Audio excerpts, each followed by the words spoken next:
दात तेच ओठ तुले दिले देवान दोन हात दहा बोट अरे कोप्यामधी कोपा.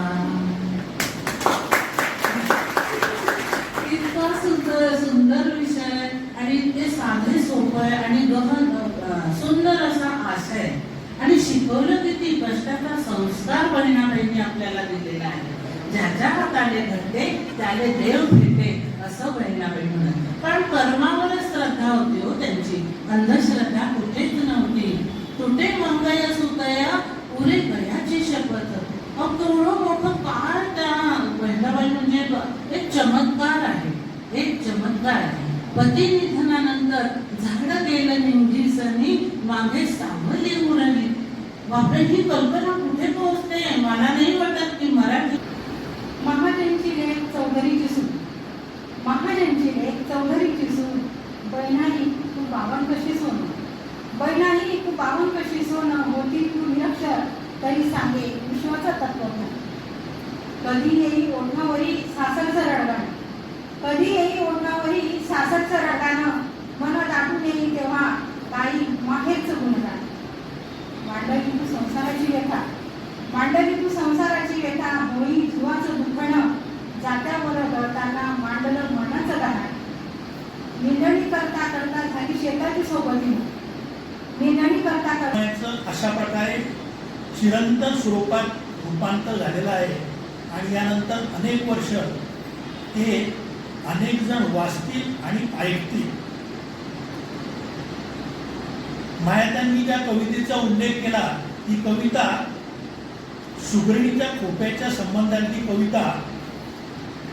अतिशय समर्पक शब्दात त्यांनी सुगरण कशा पद्धतीने खोपा तयार करते मन केवढ केवढ आकायात भिमान, मन केवढ केवढ आकायात भिमान. देवा कस रे मन अस नाही दुनियात. आला आला शेतकऱ्या पोळ्याचा रे सण मोठा, हाती घेऊन सण वाट्या आता शेंदूर आले गोटा. आता बांधारे तोरण सजवारे घरदार, कळा अंगोळी बैलाच्या लावा शिंगाले शेंदूर, लावा शेंदूर शिंगाले शेवा गंगुराच्या लावा गळ्यामध्ये. किंवा सदा मंडपा पाठी विकास केलं गेलं नाही पोटासाठी. उभे शेतामध्ये पीक दोन वारा खात खात रस्ती कवा जाऊ तेव्हा भुकेल्या पोटात. पेटवारे चुला आता मांडा ताट वाटी, नको लागू जीवा सदा मतलबा पाठी. पायी सनेरे लोकांची दरिद्रीचा परिमया तुला मधी सामावला, दरिद्रीचा परिमय माझ्या नाकाले विचारा, नतनीने काय त्याचं माझी माय सरस्वती. देव योगियानं तिला मानला रे. देख ज्ञानियाचा राजा आधी माया पान्हावली, देख ज्ञानियाचा राजा आधी माया पान्हावली. सर्व आधी रे मुक्ताई पान्हा पिलीसनी गेली.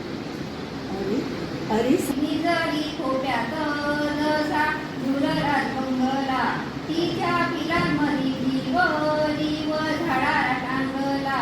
सुगरणी सुगरणी अशी माझी रे चतुर, तिथे जन्माच्या सांगती दिये गण्या ठप्या नर. कळस डुलू लागे आनंदाने वृंदावनीची तुळस, वृंदावनीची तुळस दिसे हिरवी अंजिरी. वारियाच्या झुळुकीने हसे मंजिरी अंजिरी,